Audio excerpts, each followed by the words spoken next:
Welcome back to the Pearl Report. Anxiety is all around. Erica Poon finds it can sometimes be a symptom of depression or a phobia. Michelle and Matt are from the States. Matt and I were married in July of 2010, and we moved to Hong Kong in September. We moved here for Matthew's job. He is a lawyer. We love Hong Kong. It's been a great adventure for us. Michelle was pregnant in August 2011. I had a really easy pregnancy. I wasn't sick. I felt really healthy and good most of the time. So the actual birth wasn't as enjoyable as the pregnancy. My water broke, but it was a slow leak, and so the doctor had encouraged me to wait to see if contractions could start naturally because I wanted to deliver without drugs. After 24 hours of that, I had never started contractions, so they induced labor. For 15 hours, I was on oxytocin, but I never dilated any further or progressed from when they started that. So after 39 hours, after my water first broke, they took my baby via C-section. Simon was born on May 31st, 2012. When Simon was 10 days old, my C-section incision reopened. It became infected and reopened about 3 inches long. So I was rehospitalized for 3 days while they kind of contained the infection. That was a time where I was separated from him. They released me, but on the condition that I had to return on a daily basis to have the infection cleaned and then the wound redressed. And it closed just before he was 3 months old. He is really great baby. We're really, really lucky. He's just very happy and very bubbly. He's a really good eater and sleeper. Immediately after he was born and when I was visiting the doctor regularly, I was just kind of in this, we have to get better mode, so I can take care of him. And I think that once I was well physically, I felt like a big crash, basically, when it just kind of all settled on me about what I had been through. And in some ways, even today, I still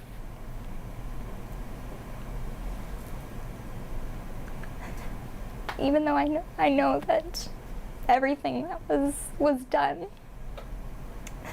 that could be done to help him arrive here and help both of us actually still be well, I think I do feel a lot of sadness that his arrival wasn't more typical or what most people would expect to experience.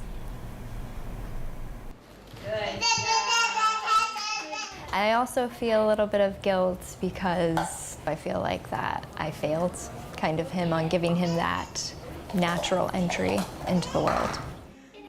Michelle developed postnatal depression. For some women, it's within the first week or two. For others, it can be a couple months later. Usually sadness. A lot of women feel very overwhelmed. And then you do get other things like anxiety that come through as well. I could just end up in a heap crying, or I could end up really angry, or I could end up really feeling anxious about something, a problem I couldn't solve. Like he crawled at 9 or 10 months. It's not unheard of. I would make sure I gave him lots of tummy time, and I would teach him, like I'd move a leg and move an arm, and we'd practice and practice and practice, and I'd worry about it. Sometimes it made me just withdraw and just be like, well, I'm not doing the right thing, like I don't know what to do. More often than not, I think she kept the feelings buried a little bit deeper. One of the common things that could be a trigger was when people would talk to her about the delivery or talk to her about the infection that followed. I notice a tendency to withdraw when I start to feel really angry or sad. So that makes it difficult for me to draw closer or deepen or strengthen relationships with people.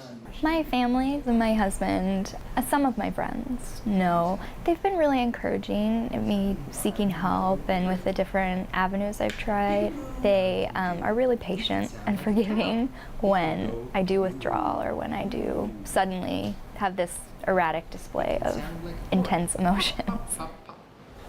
It was difficult because even though we would talk about it and I tried to understand, I couldn't understand. I hadn't been through any of that. I think one of the key things is just listening and patience.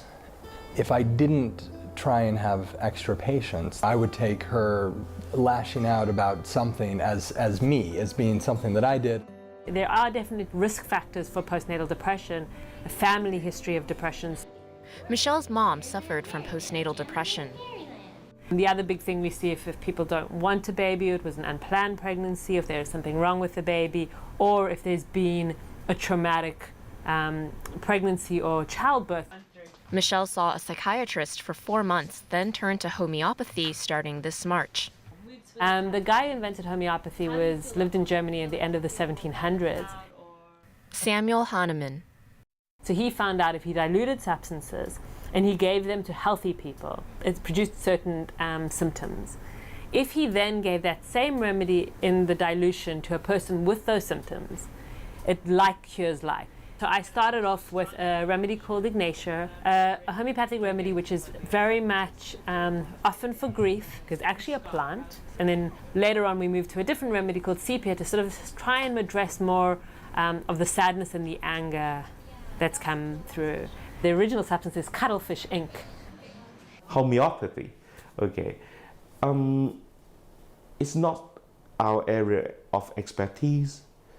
And whether to use that or not, I think the customers or the clients should really look at the evidence base or the number of studies supporting those use. It's a very controversial treatment out there. A lot of people are like, oh, homeopathy doesn't work and there's nothing in it. But the results that I see on a daily basis in practice, from treating 6-day-olds to treating 80-year-olds, you see results where you see with no other type of medicine.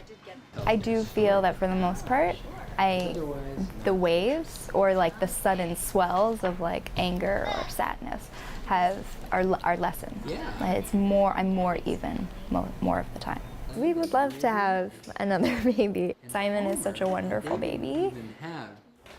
It's definitely worth every bit of what we've experienced. 17-year-old Fa. I wake up at 6:30, go to school at 8. In Form 6, there are more exams. Every night I don't sleep until 12 or 1 in the morning. Earlier this year, a study by Baptist Oikwan Social Service found 1 in 4 secondary school students have moderate to severe anxiety symptoms and are at risk of having an anxiety disorder. If you are suffering from a very high academic pressure, you actually increase your risk to have anxiety disorders. In biology class, we watched a lot of films about the human body. I'm naturally scared of watching these things, so when I saw scenes related to swallowing, I had this feeling of terror. Fa developed a phobia of choking. A phobia is a type of anxiety disorder.